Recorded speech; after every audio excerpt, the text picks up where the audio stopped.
have a very strong network of investors. We have a network of about 180 VCs. We also have a very strong mentor network.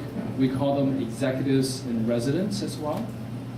We also have a very strong corporate network. We have over about 100 corporations, really from all around the world, that come and look for opportunities to build strategic relationship with smaller, innovative companies. In fact, just recently, last night, we had a visit from China Telecom, one of many. So this really spans many different countries and also many different industries, not only high-tech, telcos, but also financial services, automotive, media companies. Tomorrow morning we have a big group coming from Switzerland as well that represents many different industries.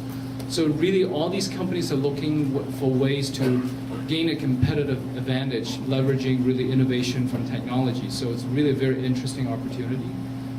We also have a very strong network here in Plug and Play here in Silicon Valley and around the world.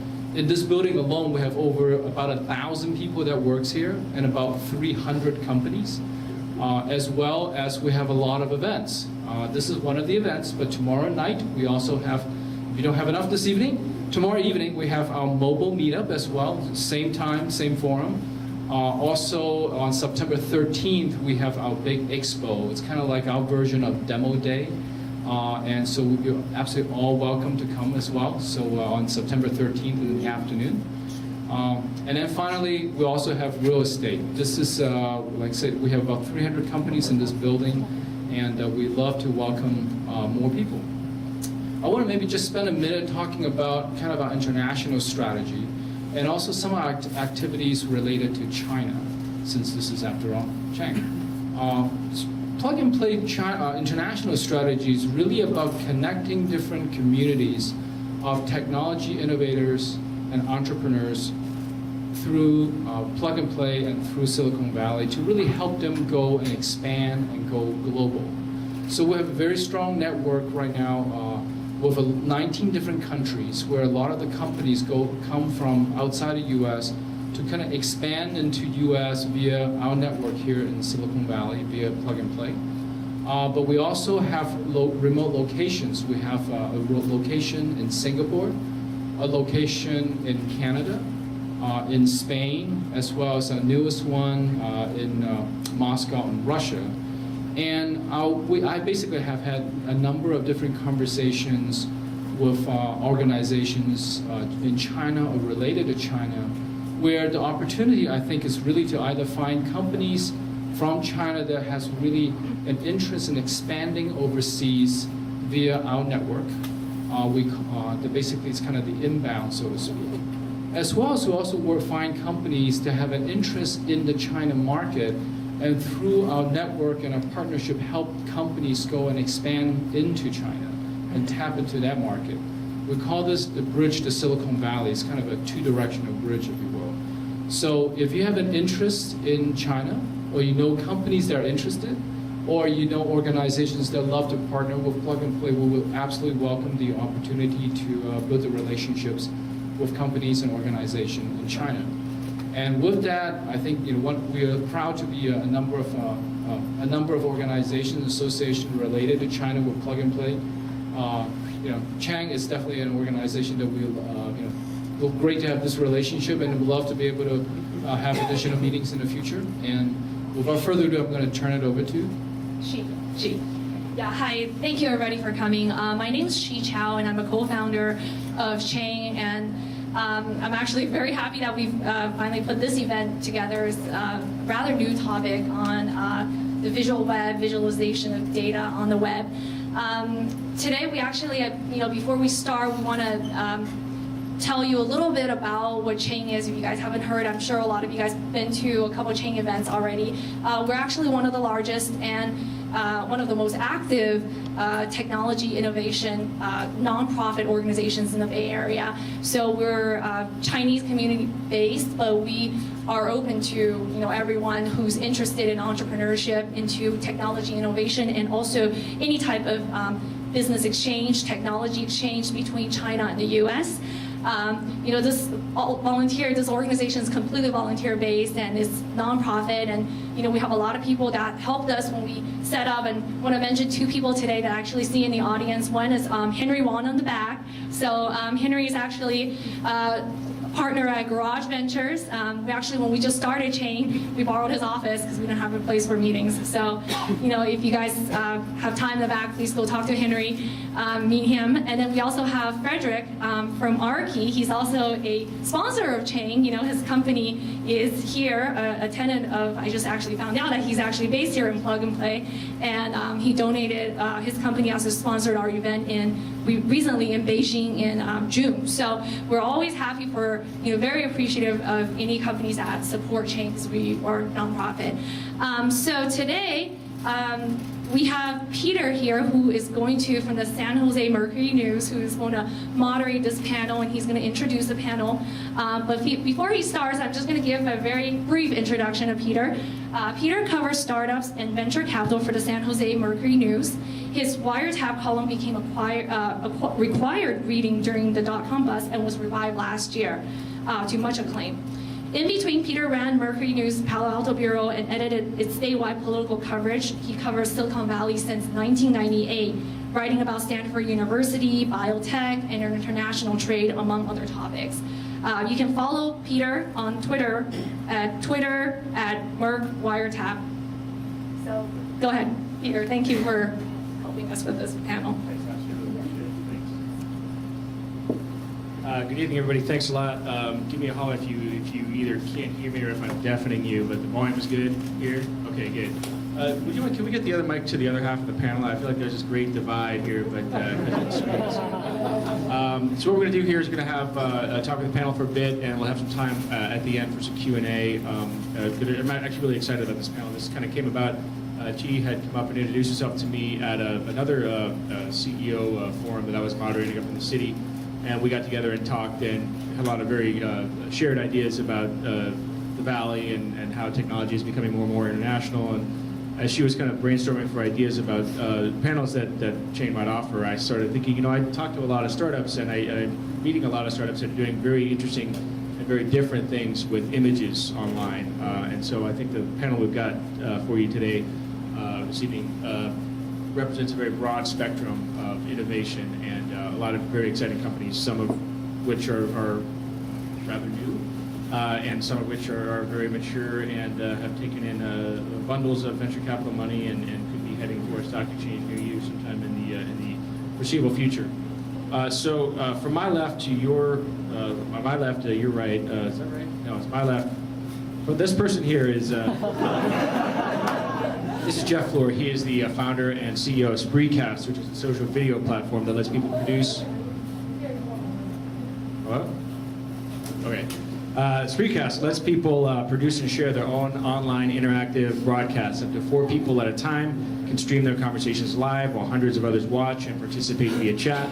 Spreecast launched as a public beta just last November and has counted actors Dylan McDermott and Elizabeth Banks among its recent celebrity users.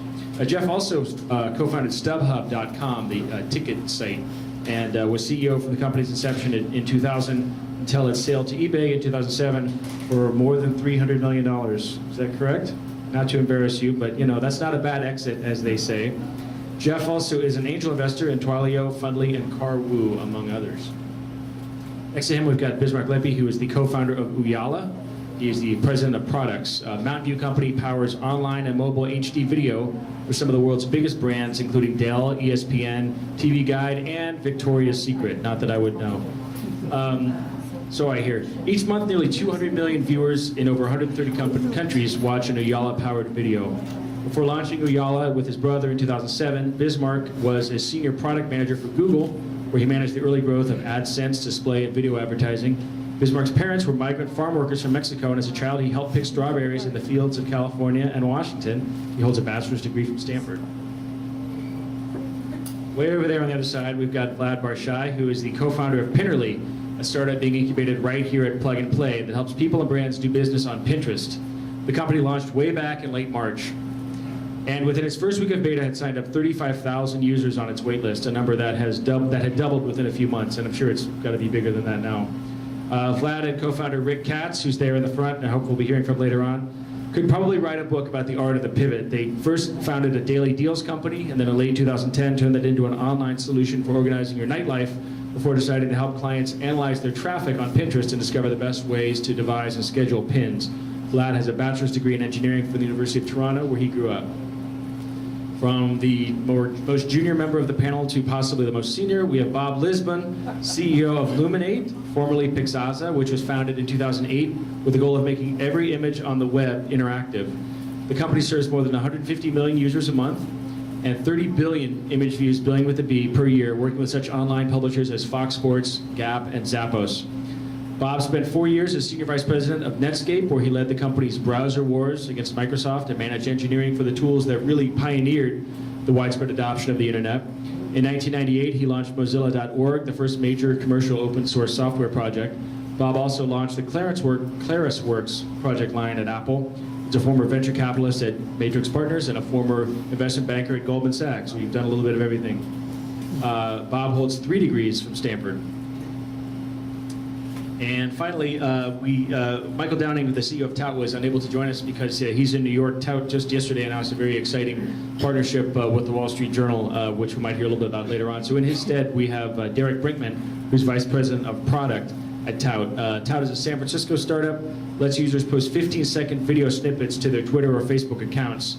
The company spun out of SRI last year, and they may be best known for having been used by Shaquille O'Neal to announce his retirement from the NBA. As I mentioned, they've just forged a deal with the Wall Street Journal to have all 2,000-odd journal reporters around the world broadcasting 15-second snippets from Tout into their streams. Derek previously has been a senior director at IGN and at Register.com. So thanks very much, panel, and thanks for being here tonight.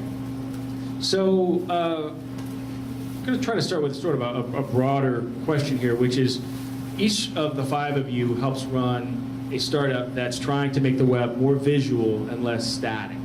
But you're all doing it in very different ways. Tout is sort of a quick hit video Twitter. Spreecast lets anybody become an online broadcaster, and Oyala is helping corporate America reach its audience via video on the web. Meanwhile, Illuminate and Pinterly are dealing with still images in a way that's very different from the way they've traditionally been displayed. They're making them more portals, if you will, to all kinds of information. So as I look at all this, the question I have is, what's going on here? Why is demand shifting for web users? Talk to us, Bob, you and I have talked a little bit about this. Talk to us about where we are now at this point with the web becoming increasingly visual, increasingly interactive in a way that's different from the way that things first started out when the web first became of widespread use. Thanks, Peter. I'd be happy to. I think there's a couple things going on. Maybe the first to start with is technology. One of the reasons why so many things have advanced on the web in the last 15 plus years is the successful application of algorithms to communications and content and community. But images have remained outside the scope of the best image recognition algorithms except for relatively constrained problems. So we like to say, and with all due respect, that search engines can read, that is to say they can analyze the text on a page, but they can't see. To the inners of a search engine, they have big black rectangles. And that underscores the challenges in bringing interactivity and interesting information out of pictures. So one of the things that's held us back until now is technology, and that's getting better. It's also being augmented by some new techniques. For example, I believe we've pioneered the use of crowdsourcing and human tagging at scale to identify salient attributes of images. If you shift then to consumers, they're getting more and more adept at images, video as well. I read recently that last year, 2 billion picture-taking devices were sold.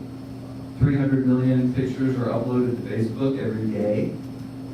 One analyst said that 10% of all the pictures ever taken in the history of humankind were in the last 12 months. So we have clearly graduated from the old Kodak era where photos were just for vacations and birthdays.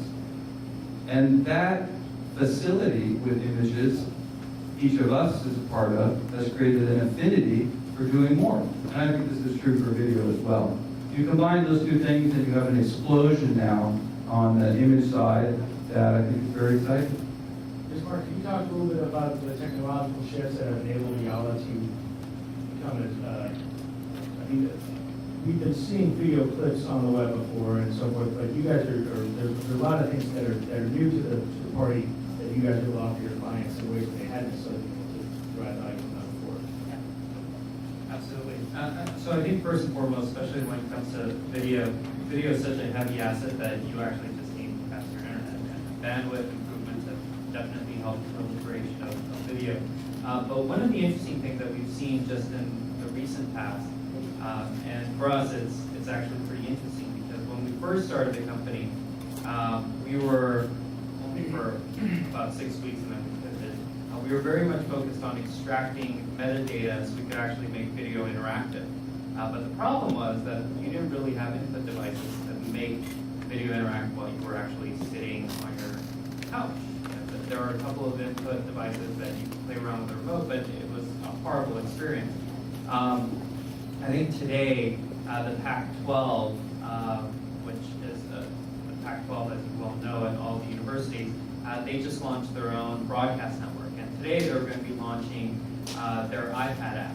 What's really neat about their iPad app experience is, in addition to being able to see all of the broadcasts of live events, of all of the sports that may not be broadcast on their live television feed, they've also added interactivity so you can very easily share the content with your friends. You can, in some cases, actually click on the individual athletes and get additional metadata that's being driven by stats feed. And so I think what's been really interesting is just giving the consumers more input devices so they can truly interact with video, which, if we just go back a couple of years ago, was an impossibility.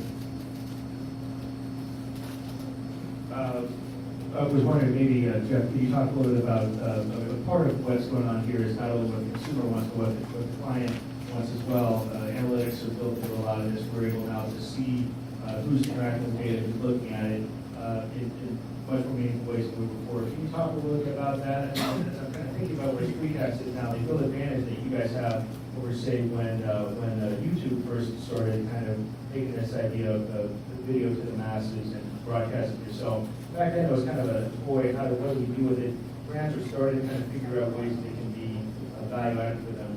So as you start your company, how much of it is kind of this? How much of the thinking about the things that we see on our screens, the content we're consuming, and how much of it is really what's back behind underneath that is really a value to brands that might want to use the platform? Yeah, so Spreecast is really where we really differentiate versus something like YouTube, as you pointed out, is in the interactivity. Spreecast is all about kind of face-to-face conversation, public forum conversations, bringing people together for public forum conversations. I think, to your question about, analytics and metrics, the beauty of the internet and, it is the trackability. If you think about it as a medium relative to, television or radio or newspaper, in the old world, it's so trackable. You know exactly what people are doing, when they're doing it. You can track down to every click. You can track what their mouse is doing. So yeah, that data is very valuable for, I think, anybody who's kind of distributing or creating that content. And as Bismarck touched on in terms of the interactivity of the media that we have today, I think the internet has made, with video, with images, really this interactive layer very, very real and possible. I think that's what is so exciting about sort of this next wave of innovation. So and that's really what we're all about too, is letting people join the conversation, letting people kind of come into talk to the video, talk to the TV screen, so to speak. By the way, speaking of talk, I don't want anybody to feel like you have to wait for me to get the signal. If a burning thought flies in your head, feel free to grab the mic and have at it. But on that note, Vlad, obviously you and Rick started your whole company with the idea of providing analytics and helping people Pinterest has had this absolutely unbelievable rise seemingly from out of nowhere, and obviously it's really struck a note with people. And when you see that many people flocking to anything. The commercial applications seem obvious, and when you start to kind of navigate how do we make that work, I mean, that's one of the reasons that Facebook's IPO has not performed the way everybody thought that it might, is that Madison Avenue was a little bit more skeptical than we were out here in the valley about how you actually mine and derive value from that. Can you talk about the way that the two of you figured there's something to be done here to provide the tools, the analytic tools, the scheduling tools, that you can make Pinterest not just something where users are going to share something of interest with a small circle, but that can really provide value for them and for brands? Sure. So we actually saw a really big shift, and it wasn't just with Pinterest itself, right? So everything's essentially moving to, being a lot more visually centered, right? So Pinterest was kind of like one stepping stone towards that, but you also look on the Facebook feed, and it's also visually centered now. You look on Twitter, and Twitter's also putting a lot of emphasis on photos. So we kind of saw this as, it really is, consumers are getting a lot more impatient. Everybody's, overwhelmed with information. So Pinterest is kind of like an easy way to quickly scout through everything and sort of absorb a whole bunch of information. And when we first started posting sort of photos of our venues for our previous startup, we noticed a 30% increase in traffic. So, right away we saw this as a huge opportunity because we knew, a lot more brands are going to start shifting their attention towards visual content because that's what's going to grab customers' attention. Everybody essentially wants their information quickly, and the quickest way to give a piece of information is not just by text, but visually displaying exactly what's there, and that's kind of what we capitalized on, the sort of trend that we saw, and that's essentially where Pinterly's headed right now. We really help brands see sort of what content works and what content doesn't, and sort of really spread their stuff across all the networks. Derek, Tao, like Pinterly in certain ways, is building a business largely upon the back of another business. I know that the touts have various outlets beyond Facebook and Twitter, but my understanding is that that's how most of the messages are being conveyed and transported to people. Talk to us a little bit about kind of how a company identifies an opportunity when you see a bunch of people running to embrace a certain technology, and sort of what, there's that saying in Silicon Valley about the people who really make money from the gold rush, where the miners are the people who sold picks and picks and shovels and blue jeans to the miners. Is there a little bit of that dynamic going on here with a company like yours? Yeah, I would say, first of all, the first phase of the company, most of the touts were definitely being distributed on Twitter and Facebook, but now with the advent of our platform kind of being released, like the deal that you mentioned with the Wall Street Journal, we've got the Wall Street Journal reporters using their smartphones to capture 15-second videos, clicking one button to publish it, and then through our API calls, they're publishing it directly to the Wall Street Journal. So I think that we're trying to go more in that direction for more of the mass media kind of outlets, whereas the mass market, the way that they reach their audience is not through some kind of destination website, but really more through Facebook and Twitter. But in terms of your specific question there, I think what we saw was, as Vlad said, you take a look at what the Facebook feed looks like these days, and you almost see no text-only kind of posts. People are visual. Human beings communicate visually more than in any other way. We communicate by speaking with each other and looking at visual cues and nuance and listening to tone well before we were ever writing anything. And so I think that that's a very primal kind of experience that we're really trying to tap into and ultimately kind of bring humanity back into digital communication. We think really that the text paradigm has sucked that out. The fact that we had to invent emoticons to be able to convey some kind of tone sort of shows that there's something really lacking there. So that's what we saw. We saw that people are visual. Now all of a sudden everybody's carrying around a video camera in their pocket as well, which is something that was not true 2 years ago, at least with a video camera of any kind of quality.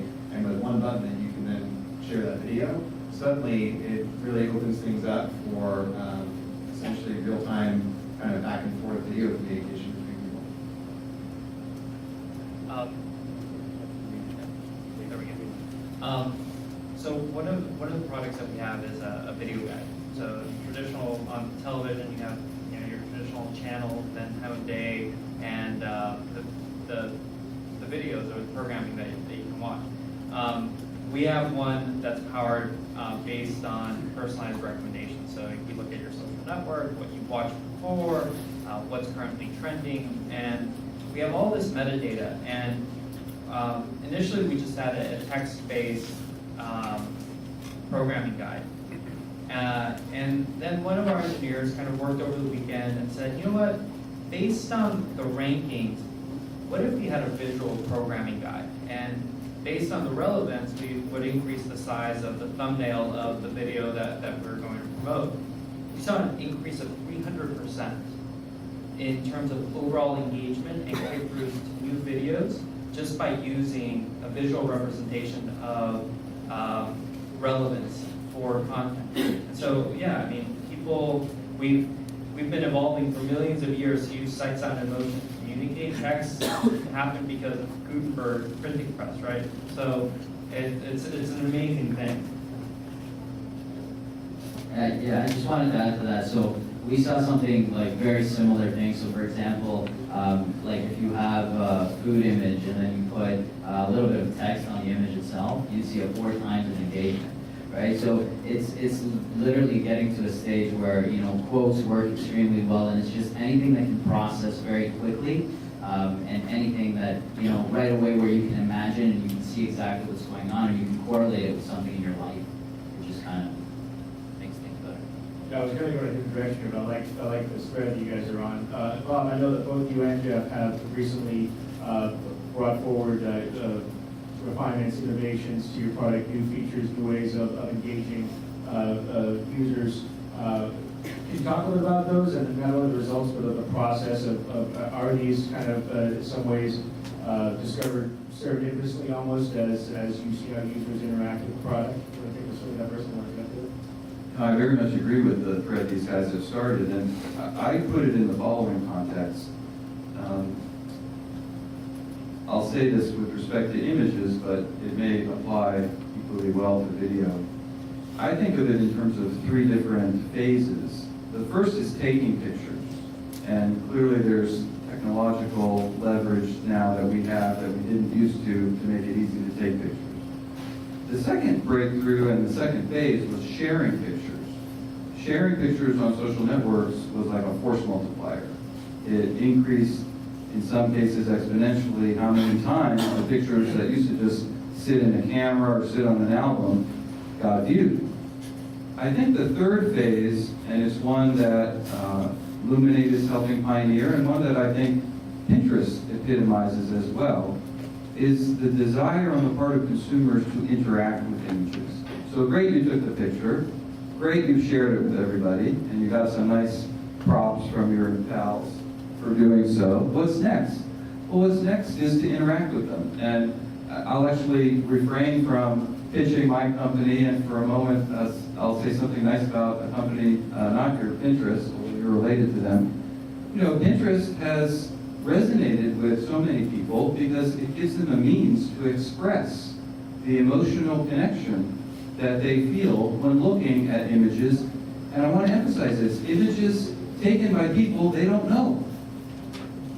It's not the resonance that comes when I see my sister's photos and my mother's photos and my friend's photos. It's the resonance that comes from the emotional appeal of a photo with no connection to the photographer.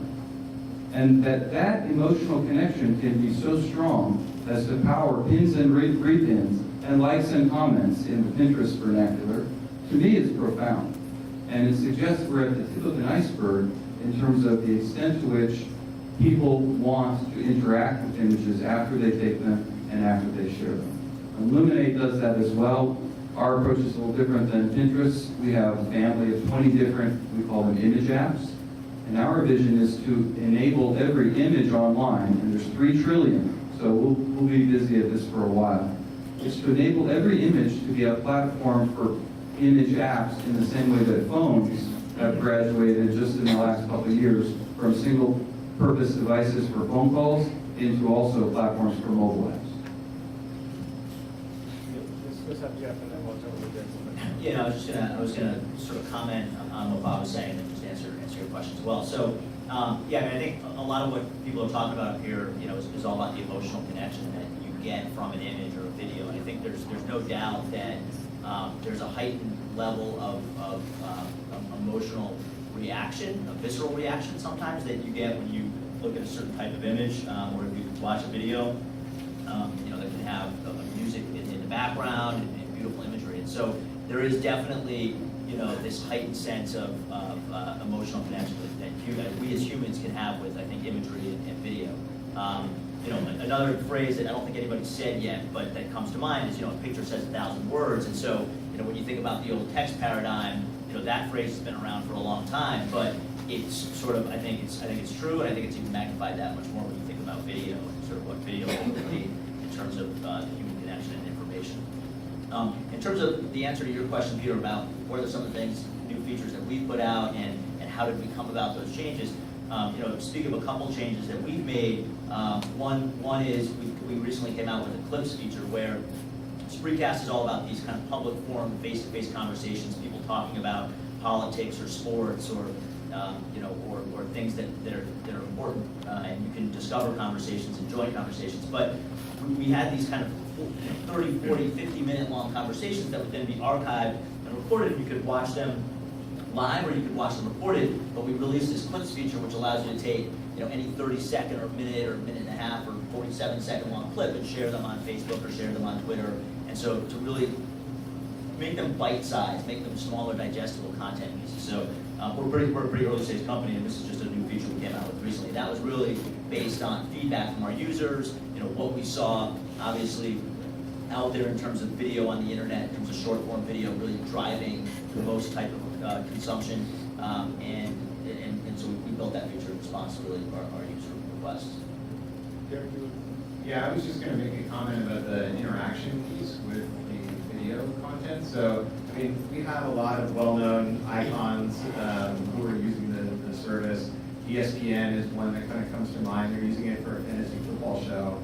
And what we see is that, you know, people really like to respond back to the quick videos that they are seeing. And in many ways, it's hard to get people to pick up, you know, their smartphone and take their first tout video of 15 seconds of themselves saying something if they don't have any kind of guidance of what that content should be. But when they're willing to go and consume somebody else's video, and then somebody asks a question, in this fantasy football example, hey, who should I start at running back this weekend? Suddenly you see tons of interaction with that. And you've got a lot of people who would have previously only been consuming the video, now suddenly have been creating video. And, you know, there are two things that we're kind of pivoted the product direction a little bit from seeing the data.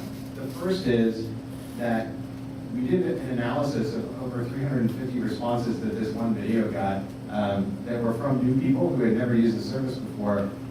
100% of those 350 people, after they made the reply as their first video, then went and created another video that was just their own. So it was just giving them a little bit of structure to put their toe in, and so that is driving us to, you know, more replies. And then the concept of replies to replies and threaded conversations being so important, even though the product didn't really support threaded conversations, people were doing it by just quickly responding back and forth to each other in one big, you know, response bucket. So you see people who are essentially kind of, you know, pressing the bounds of what your product even does and using it in a way that it's not intended. And if you're able to do that with an unoptimized product, that's when you really have to optimize your product, and suddenly you've got something that obviously has a great, you know, market fit to it. I have a couple different things too that I want to kind of pursue with you guys, but let me just kind of, I want to go to a real, you know, highfalutin 50,000 foot level. I mean, what a lot of you guys are talking about is not just the technological message, but also the passion that people, that users are bringing to these products and the societal shifts. And I thought a lot about what's going on with social networking, for instance. There's a technological shift and there's a sociological shift going on that I kind of like it, and I think your companies are all sort of metaphors for this. I kind of liken it to the changes that happen in society and technology when movies first became widespread, when television first became widespread. Is that an exaggeration on my part? Or would you guys say, when you're students of history and technology, do you guys see this period of history as equally groundbreaking, or is it more of an incremental change to the broader shift of the internet in the mid-90s? I mean, is this really sort of a place that we're going to look back in history and say, I mean, Tahrir Square comes to mind, a lot of the work that activists were able to do there with online video and so forth. I mean, when you go to work every day, Mark, do you kind of think about where we, not just you at your company, but what we're doing in the Valley, and with regards to these technologies specifically, is having a really profound societal change, not just here, but in, you reach back in Colombia, so obviously you guys are serving markets all over the world. I think what's most interesting about where we are with technology and with video and with media is that the consumers are in control. They're the new programmers. They're the new media planners. And I think what technology has allowed content to do is increase its velocity in which it gets out to consumers. Like, who here has heard of Nollywood? Nollywood? Who here has heard of Bollywood? All right. And I'm sure everybody here has heard of Hollywood. So Nollywood is actually the second biggest content producer behind Bollywood. Nollywood is Nigerian cinema. And the founder of this company called Iroko, basically, he's from the UK. You realize that his aunts and family were going out to the little stores and buying pirated Nollywood films that were 6 months old. And the thing with Nollywood is that they come out with like one of their series is Facebook Babes 1, 2, and 3. All PG, not a problem. But they're coming out like week after week after week. So if you're not getting filmed until 6 months after, you're actually quite behind. And so he actually realized that there was a business in buying up the rights of Nollywood content and then streaming it out to consumers. Today, the company Iroko streams more video than ABC.com. And this is Nollywood content going out to the diaspora, mostly in the UK and the US.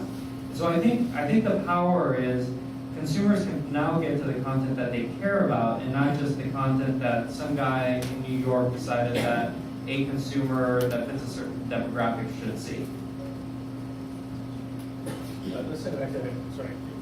So I just wanted to add to that. So the way we kind of really look at it is in like 05 even, people didn't know why they needed a website.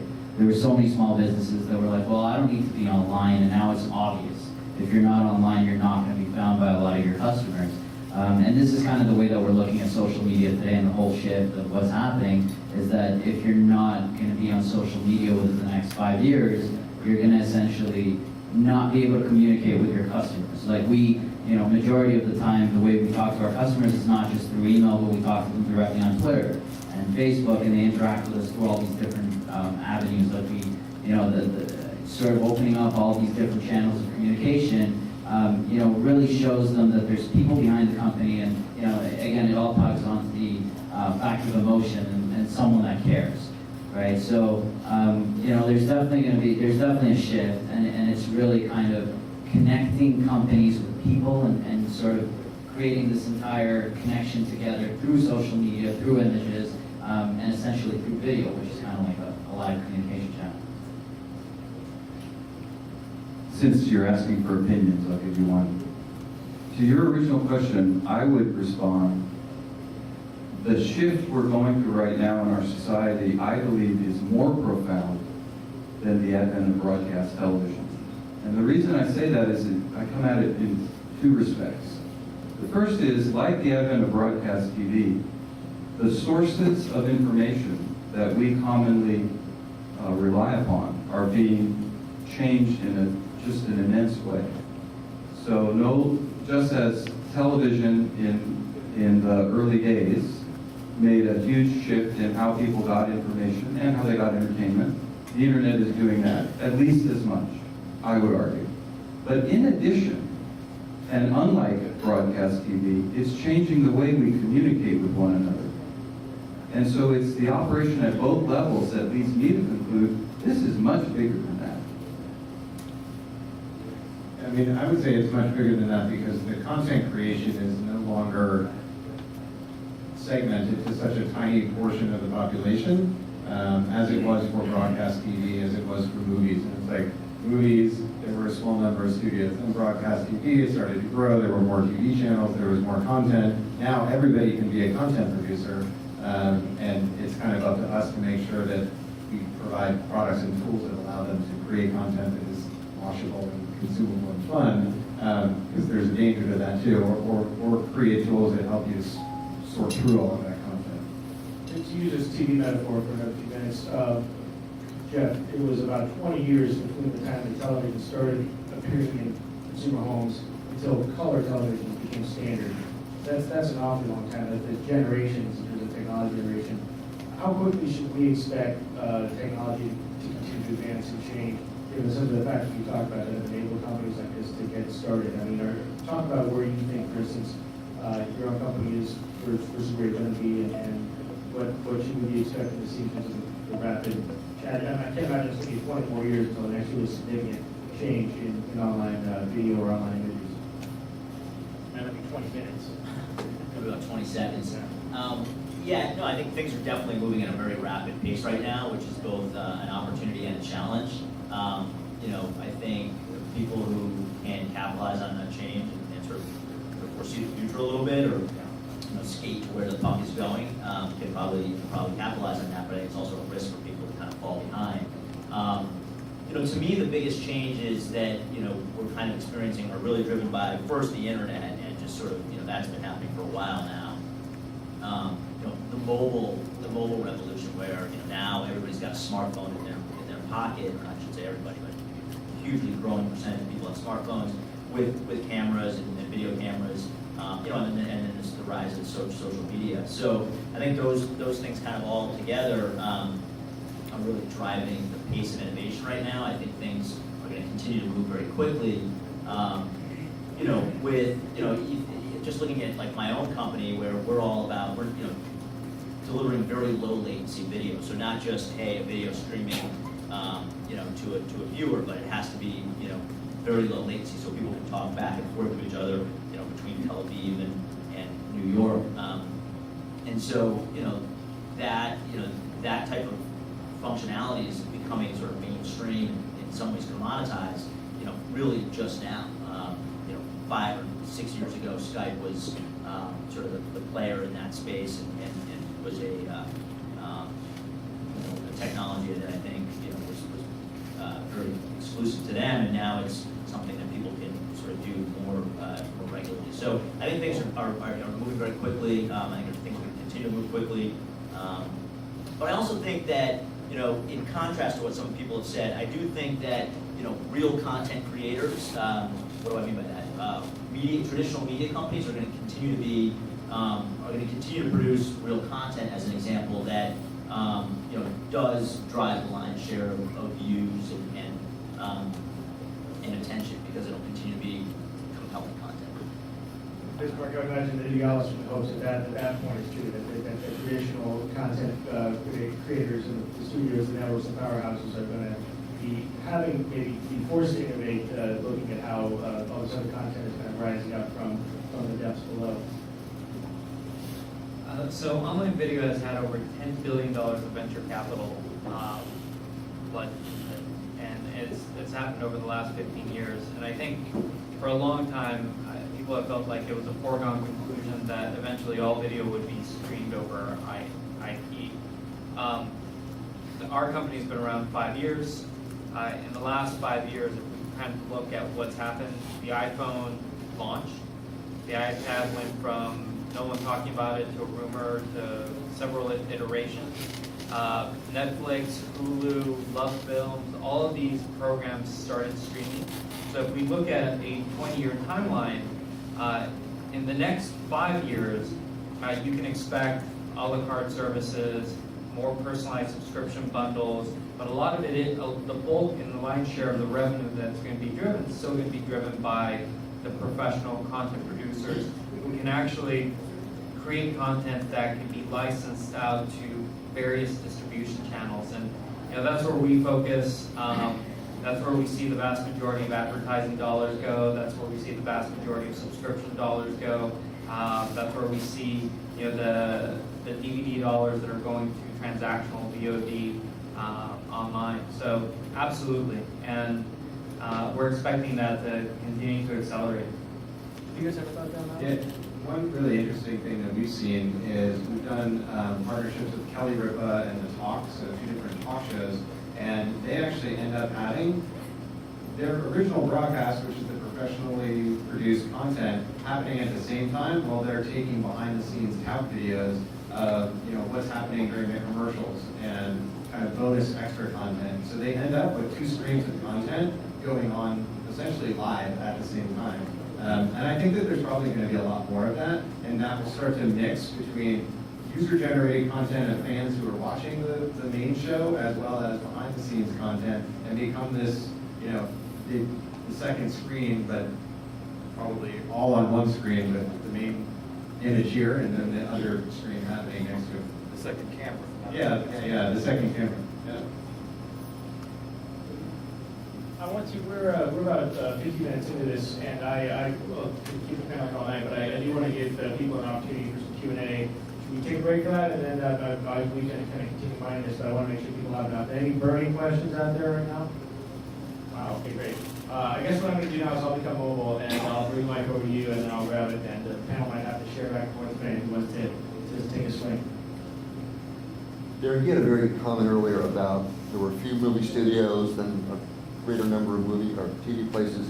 There's so much content with TV, there's nothing good to watch on TV. With online, there's so much of that. What's being done out there to make it so you can really find something you find to be worthwhile? And I'll address that to anybody. Yeah, I mean, I think that's the big challenge across all of the content that's being produced, whether it's text or it's video or it's imagery right now, is now how do we filter this huge fire hose of content that's being shot at us? I actually think that's one of the advents of one of the big things why people have gone towards social media. You don't need to try to look for something. You just let your friends decide what's cool because you chose your friends, so you usually have similar interests. I don't know, that's just one thought on the direction that I see things going. Yeah, I mean, you've got a lot of user-created content. As that continues to grow and as more and more users find you, coming back to you and telling their friends about you, what kind of challenges does that create in terms of curation and helping people find the good stuff out there? Yeah, I think it's really challenging, and we are, sort of, pre-solving that problem. So we haven't yet solved that problem, but yeah, there's so much long tail content out there on the internet. There's, how do you sort of find, how do you discover, how do you help people discover what's interesting to them, personalize their experience based on things they've done in the past. Can you do that, across sites? Is there a way to take somebody's one of the things that Facebook does is an example. Facebook Connect is we have users who join our site using the Facebook login information. We can import their likes and their interests from their interest graph on Facebook and use that for personalized experience. We have not done any of this stuff yet, but I think it's important and a challenge. So we like to joke about how everybody talks about the 500 channels and nothing's on. We actually see a world of 8 billion plus channels, a channel for every single consumer. And the reality is that consumers are now consuming content on so many different devices that being context aware actually matters. We've noticed that consumers that typically watch video on their Android devices between 9 and 10, their sessions are going to be under 10 minutes long. And so the types of advertising models that we use for them are distinctly different than when we notice that they're watching on their iPad after 8 p.m. Because the sessions are going to be longer and you can actually have a higher ad load than early in the morning. And so I think it's ultimately about personalizing that experience. But discovery is a big problem. I mean, it's not like search where the consumer's raising their hand and saying, this is exactly what I want. Curation still matters. Your social network still matters. Historical viewing still matters. Being able to extract metadata so you can drive a lot of these algorithmic approaches to recommendations. But today, if you go to YouTube and you search for a video, it's highly unlikely that you're going to be able to find that video. You have to go to Google to search for the video that you want to see and get the recommendations on YouTube. So there are a lot of companies that are trying to solve it, and people who actually solve it are going to build a pretty successful business. I think this is going to work a lot like books. I don't know how far back there weren't that many books. Deciding what to read wasn't that difficult. You might not enjoy them very much. Certainly in our lifetimes, there were too many books to read, so you could never entertain the notion that you might miss something. So instead, the objective is to make sure everything you read was worthwhile. I adopted a long time ago a strategy of pretty much, like not 100%, but as much as I could, restricting myself either to authors I'd already read and knew that I liked, or books that were recommended to me by people I trusted. That's already happening. I mean, just on a personal note, there's no data here. This and a couple bucks will get you a cup of coffee, but it already works for me. I have every day in my social media and even in my venerable email inbox plenty of things to watch, and they're curated pretty darn well by people I trust. So I think it's wonderful in the progress to 1 billion channels. I'm going to rely on my first couple degrees of circles to tell me what I should watch. And I won't even have to search. It'll just come to me, sort of as it does already. Well, I do want to take a swing at that. I mean, obviously, we're not talking about video, we're talking about Printerly, but that whole recommendation, the social graph, the way that images come to people and help with it, even whether somebody that they know or don't know, maybe someone with whom they share an interest. Obviously, that's a big driver in the traffic that you guys are seeing. Right. So, I mean, it's exactly as been said, right? So a lot of what we're seeing also, right? Like Pinterest opened the gates to not just your friends and not just immediate people, even actually Twitter as well. It really opened the gates to kind of anybody with similar interests. Whatever information they provide, that's the information you essentially consume, and then you can choose to follow or unfollow them if you find that the information isn't good enough. It's definitely getting to a point where that there's certainly a lot more of let's say the bigger guys even that are really trying to target more people because the reality is that anybody can become a publisher nowadays. Anybody can start creating content, and so long as the content is fresh and it's good, people will follow them. So there's definitely a shift there, and I certainly can see a lot more brands sort of trying to capture more people because there really is a lot more stuff to watch, to do, to sort of information to consume. But that's also why people are coming to you at RIG, is that they're saying, there's so much stuff that I have to try to shout through. If I want people to see my stuff beyond that short circle of people, that I really need tools to Right. It's not just that I, as the consumer, need tools to surf through and figure out what's out there, but that if I'm trying to broadcast, I do some blogging and tweeting the stuff that I write, and there's always that creative tension about how do I get this to a broader audience, and I've got a pretty decent platform compared to some folks. So I mean, yeah.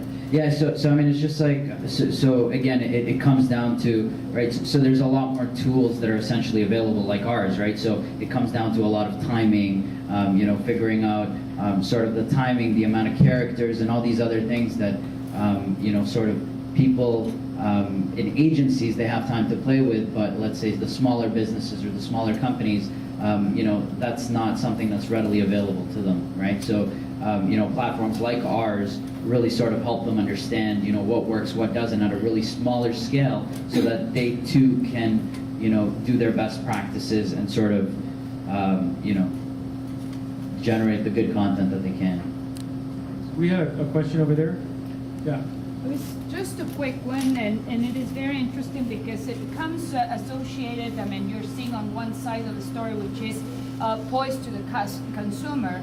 But now what happens with the consequences of the growth of data, the size of the data and the management of the data, and which is a huge challenge now, how do you make it available and to reach that billion channels when we know that if each of them is tweeting or posting a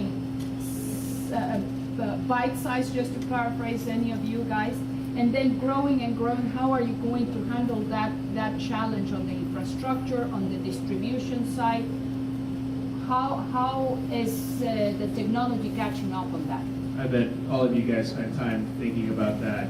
So the question I think everybody heard it was how do businesses manage this onslaught of data that your users are creating or that your partners are creating? Who's pass this one down? Amazon Web Services. The cost? It's a great business, and it's with video, and I don't know what everybody else is using, but it's fairly data intensive. So you've got both storage costs that are proportional to the data you're storing, and bandwidth costs that are proportional to the data you're streaming, and so it is costly, and I think probably actually isn't the right solution after a certain point. But we're still early enough that for us it is a good solution, and on a positive note, those costs are all sort of dropping. So distribution costs and storage costs are going down. I don't know how far down they'll continue to go, but they're going down. So at least they're moving in the right direction in that regard. No, we still use AWS. S3 is a great service, and we're probably one of the biggest users of AWS, but we also have highly distributed infrastructure in our own data centers. Like I said, over 200 million people watch video on a New Yellow Card experience every single month, and we provide real-time data processing for our content recommendation engines and for our broadcast dashboards. So a broadcaster can see exactly what videos are being watched, how many concurrent users, by country, by region, by city, see trending content, and that requires heavy investments in Cassandra, heavy investments in Storm, highly distributed infrastructure across the board, but it does get expensive. So I mean, for us, we're still early on, but we are using Amazon also, and just like you said, costs are going down pretty drastically. So I mean, just to get a solution up and going, things are pretty easy to start. Different virtual machines and things like that. And one more thing on the cost piece, like everybody always poo-poos Amazon Web Services when they go down, but the reality is, like, I want to see any 5, 7, 8-year-old company that can be as reliable as Amazon Web Services. Like, if you can actually load balance between their various EC2 West, EC2 East, you can pretty much get close to 4 to 5 9 reliability just on AWS. So let me add a couple thoughts that don't have to do with Amazon or the costs, just so we can cover some more material. I think what makes these big data problems so challenging is that in many cases, you can't simply throw hardware at the problem. No matter what the cost, you simply can't conquer the problem by adding more machines. And that's when you'll get to the importance of what I want to talk about, which is two things. You've got to have really smart engineers.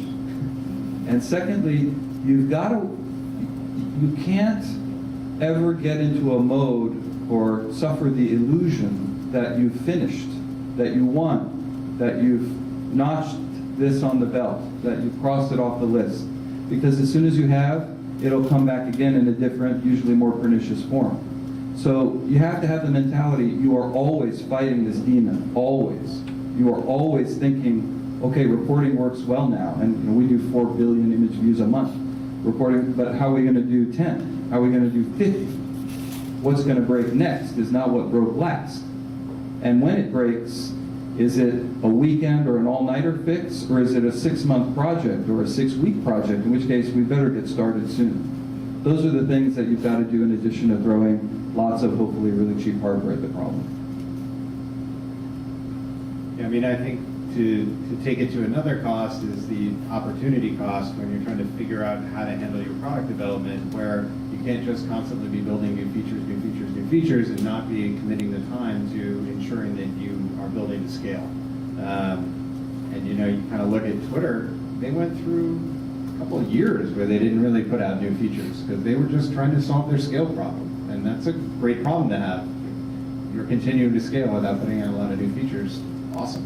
But I think that that's just another piece of doing business in this environment is you've got to make sure that part of your engineering team, as you said, it's you're not going to solve it just with hardware. You've got to be smart about how you're actually running the software. We're coming up on an hour, but I got another question back here, so let me walk us back to you. You can probably just stand up and yell, and I'll repeat it. How about that? Okay, I have a really soft voice, so I'm going to try.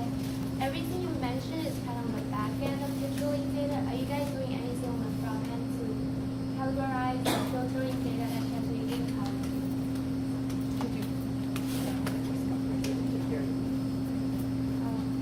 I'll repeat.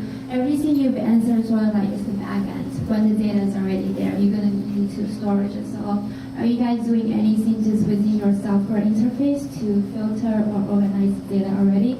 So it'll be like it'll be easier to organize or control them as they come in. Yeah, I mean, we definitely do. So on the consumer side, consumer content recommendations. So as the data is coming in, we're processing it, we're trying to personalize the experience for the consumer. On the publisher side, we also try to extract insights from the data to help publishers very quickly make decisions on, which content to promote on their website in order to keep a certain sustained number of concurrent users on their website. Chartbeat does a phenomenal job of visualization of that data that's actually actionable and helps drive business decisions. We're trying to do the same thing for the Digital Broadcast Studio.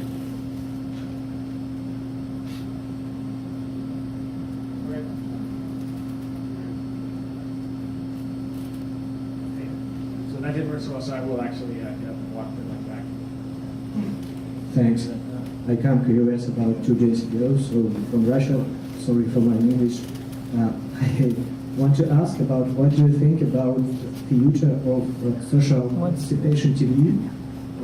We created a prototype, and the main idea that any users from internet can join to online TV show. It's like Justin TV, but with opportunities to any user from internet only by click the button join to online show, so will be shown by any other users.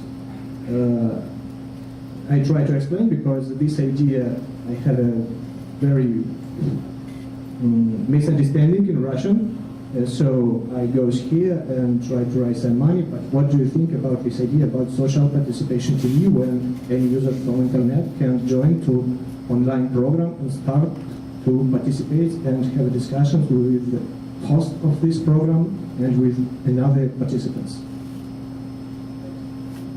Your English is much better than my Russian. Well, Jeff, you guys are offering that kind of thing on Spreecast, but I think that your question is about sort of that big broadcaster content. You guys, what's the take some of this? Yeah, I mean, that's what you described is definitely is very similar with what my company does, Spreecast. So why don't you come talk to me afterwards, and maybe you could just come work with us instead of starting your own thing. But I mean, we're I'm bullish on on people connecting through video. So I like the idea. I wasn't as bullish until I started watching Breaking Bad, and my girlfriend's currently abroad, and so we'll actually get on Google Chat and watch it at the same time, which again, a year ago I would have said, yeah, who's actually going to do that? But yeah, I mean, I think there's something there. That's all. There's one more hand in the back. Here we go.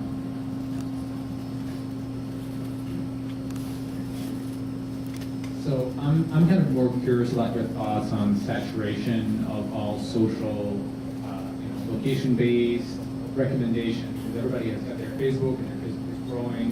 they've got their Twitter that is growing, video, everything is growing on a daily basis. What's your thought? How much is too much?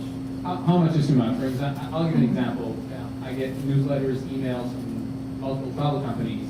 I don't even open them anymore. It's just too much information. Most of it is not relevant. I mean, to address your first question about various social products, I think people are starting to use different social products for different niches or uses in their life. So you've got, I've got my Facebook page. It has a pretty wide range of people in there. I've got my LinkedIn connections. That's all based on business. I've got my Path account, which is a smaller group of my very close friends. I sometimes will use Banjo to find my friends who I know are techie and, hanging around in the same area, and we'll go have a drink together.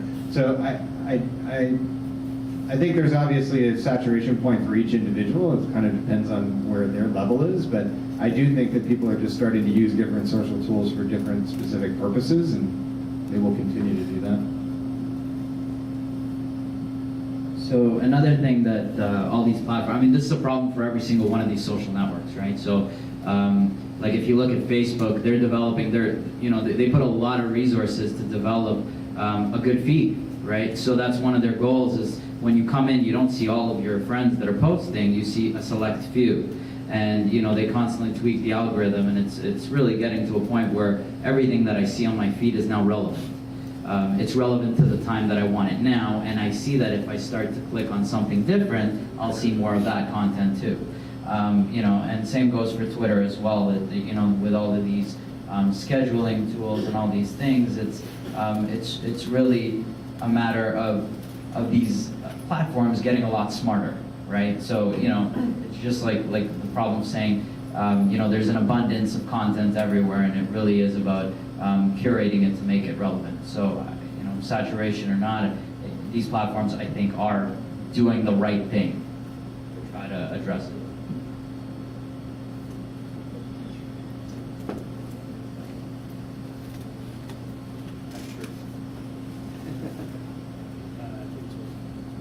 Two might have died on us. I may have turned it off by accident. There we go. Now it's working. There we go. So I have a thought experiment. So just imagine that 4 or 5 years later, a company invented an intelligent machine that can understand and analyze images and videos in a way that human does. So what kind of strategy do you choose to do business with this company in order to maximize mutual interest? I buy them.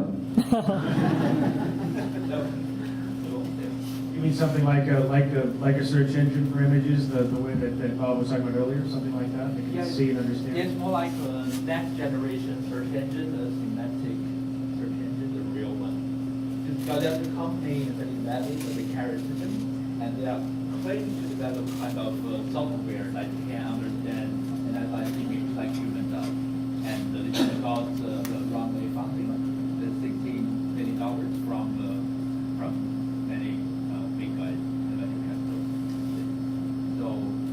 So probably in the near future, this far-fetched dream might come true. So I just want to hear, if that really comes true, what kind of strategy, what kind of business model do you like to develop?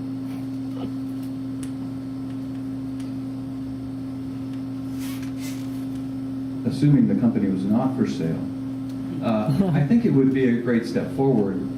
My expectation is that image recognition kinds of problems will evolve not unlike artificial intelligence, which, despite 30 years of attention and countless dollars of investment, has eluded some massive breakthrough. And yet it gets better and better steadily, and the range of problems it can address widens. I think the same thing will happen with images.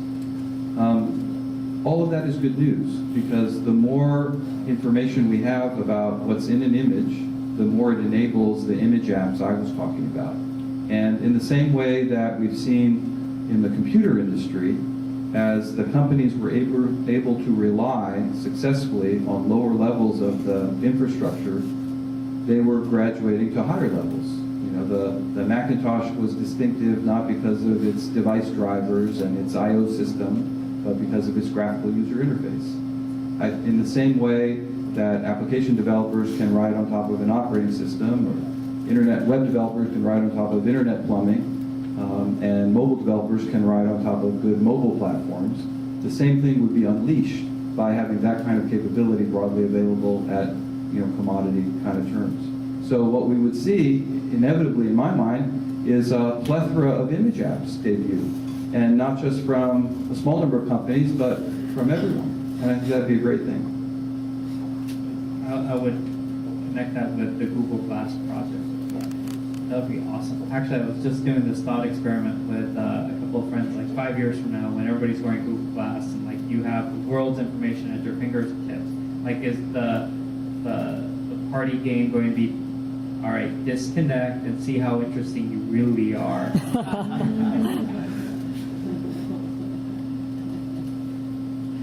Hey. Yeah.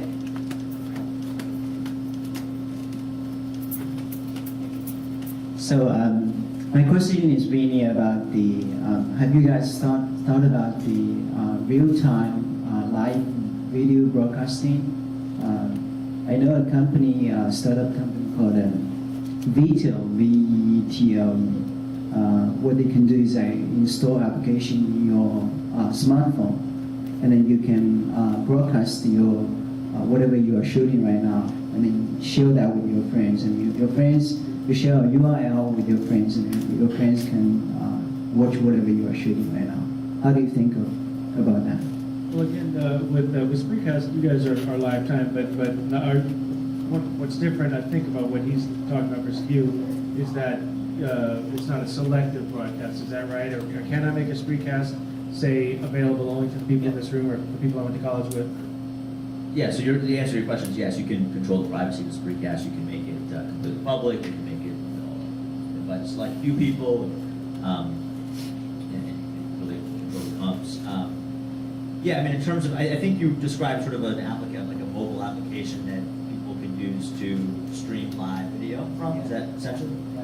Yeah, I mean, I think there's a number of solutions for that today. A number of companies that provide that, and I think it sort of fits into a lot of themes that we talked about tonight in terms of any consumer being able to program their own content and sharing content, and the advantages of video and images over text. I think that for all those reasons, that kind of feature set plays into those same themes, and is definitely consistent with a lot of the trends I think that we're all talking about tonight. So how that gets differentiated relative to other other products or services that are offering similar functionality, and or differentiates relative to recorded video options like Tout or other live solutions like Justin TV or Ustream. That's probably where the big question would come in. But in general, I think it's interesting and consistent with a lot of the trends that we're talking about. Yeah, I mean, I'm probably a little bit biased here because of the product that I work on, but I do think that there's a big challenge there that I'm sure you guys are coming up with ways to solve, where when you're dealing with watching a live broadcast, video is pretty much completely immersive. You're not able to multitask much when you're watching video. You're watching it, you're listening to it, that's pretty much taking up all of your sensory. So to have to watch something at the time when it's being recorded requires some amount of coordination with people, right? It's like, I think all of us, when FaceTime first came out, at least for me, I was like, oh, I'm going to use this all the time. It's so awesome. And then realized that, no, I had to coordinate that with my friends and have them be in a hotspot at the right time and all this. So I think there are some advantages to it because you have that real visceral emotional connection of, oh, I'm watching what this person is doing right now. But I think there's also, from an asynchronous point of view, if you do asynchronous messaging, you can record all that stuff and then be able to watch it whenever you have the moment free to be able to watch it. Although if you and I were touting, that could be almost a real-time conversation. Again, I don't know that I could have that conversation exclusively with you and not anybody else who might be, following us, say, on whichever platform we were using to broadcast it. Yeah, absolutely. I mean, it just depends on when you have the availability. So I could be you could create a tout saying something, I could respond to you instantaneously after seeing it, and we could go back and forth if that happened to be the cadence of our conversation, or that cadence of our conversation might be there's hours between each message, and you're able to keep that kind of stream going because you're saving it in a way in which you're able to follow the thread.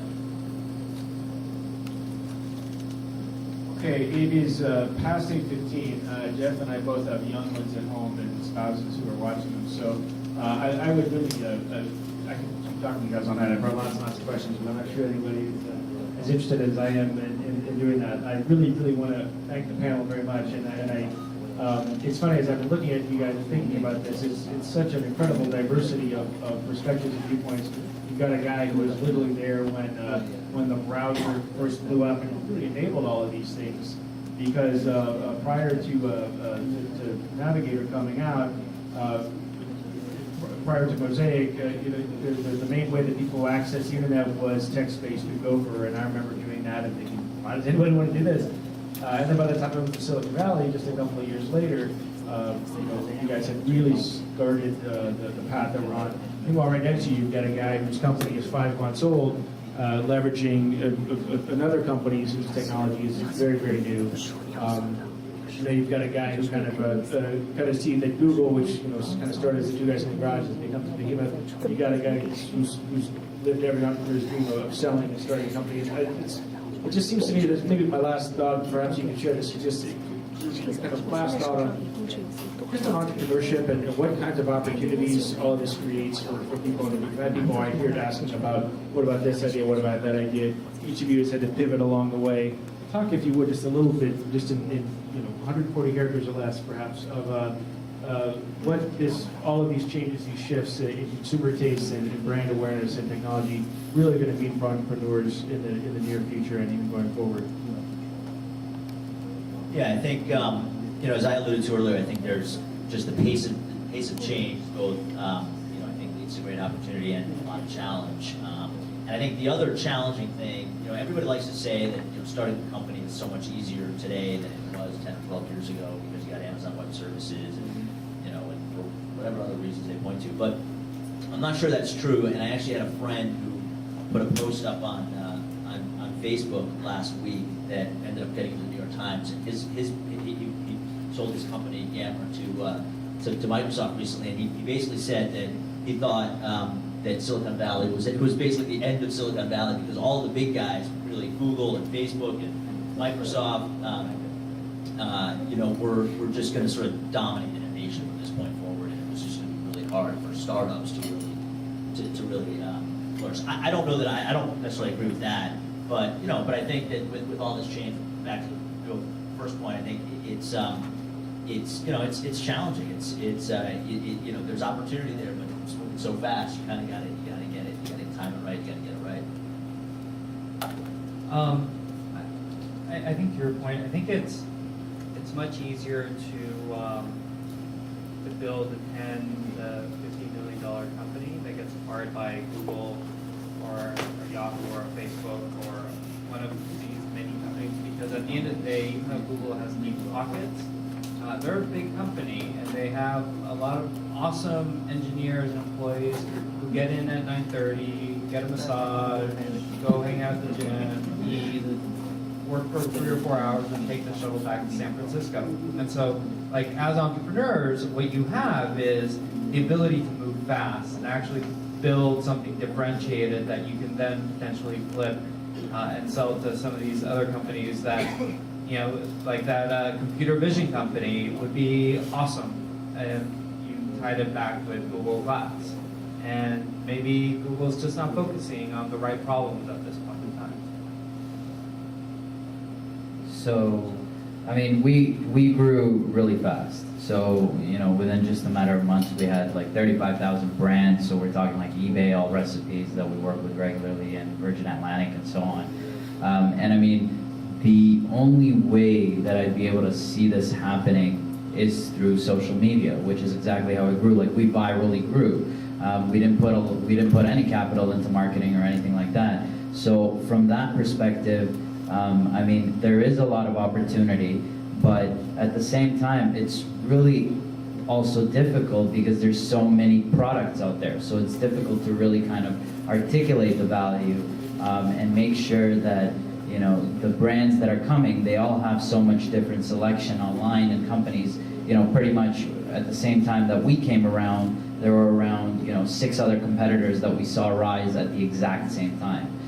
So it is faster to build a company, but the question is, you know, can you really build a sustainable company? Can you add that value? And that's sort of where I think, you know, the real kind of entrepreneurship magic really comes in. And that's, you know, so building could be easy, but the difficult part is really sustaining and understanding how to like leverage and keep the product there. So the questions on reflections, I'd like to say 2 things. First, since you've tagged me as the voice of history on the panel, let me say something historical, which is I think all Downing was going to be here, and you guys could probably go back just as far, but he decided to bail out, so he left you as... So I won by default, is that what you're saying? Right. So I think all of us as entrepreneurs owe a great debt to 2 people whose names you hear about all the time, but you never think of them. And that's Bill Hewlett and Dave Packard. The company that they built in Palo Alto, more than any other, imbued in our Silicon Valley the defining culture, which I believe has contributed to so much success. We have an unbelievable set of talent in this Silicon Valley, but it would have been squandered if it were applied with some of the corporate cultures that are preeminent in other parts of the country and other parts of the world. And so I think Bill Hewlett and Dave Packard are a big part of our collective success, and I always feel indebted to them, no matter what it happens to be in the headlines du jour with the current HP.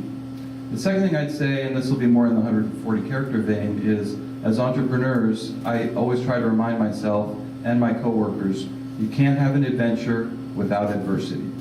When something goes bad, embrace it, because that's part of the fun. That's why I've chosen the career I have as opposed to the one my father-in-law had, which was 35 years at General Electric, where I strongly suspect he had less adversity, yes, but less adventure. Yeah, I mean, I guess I would just close this up by saying, in terms of the entrepreneurship, there are a few things that you kind of realize, but I think it's important to just always remember, which is, as we have all these new tools that are coming around, you need to continue to try a lot of different things very quickly and be okay with failing at them. And then as soon as you see the beginning of a signal, that's when you really do need to focus. And so you can try, you gotta try all these different things, but then there is a point of focus that you arrive at. And if you don't pick your hill eventually and say, okay, that's the hill that I am gonna go climb and I'm gonna get to the top of it, I'm gonna be the top one there, I'm gonna win, then you'll never really achieve anything. So thank you guys very much. Thanks everybody for coming out.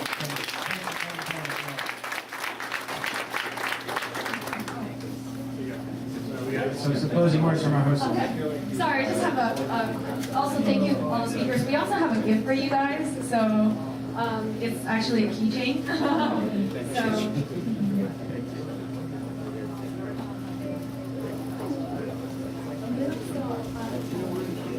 And then also for all the audience that stayed here until now, we're also going to give you guys a keychain. Guys, one. So because it's been a long panel, so I'm gonna actually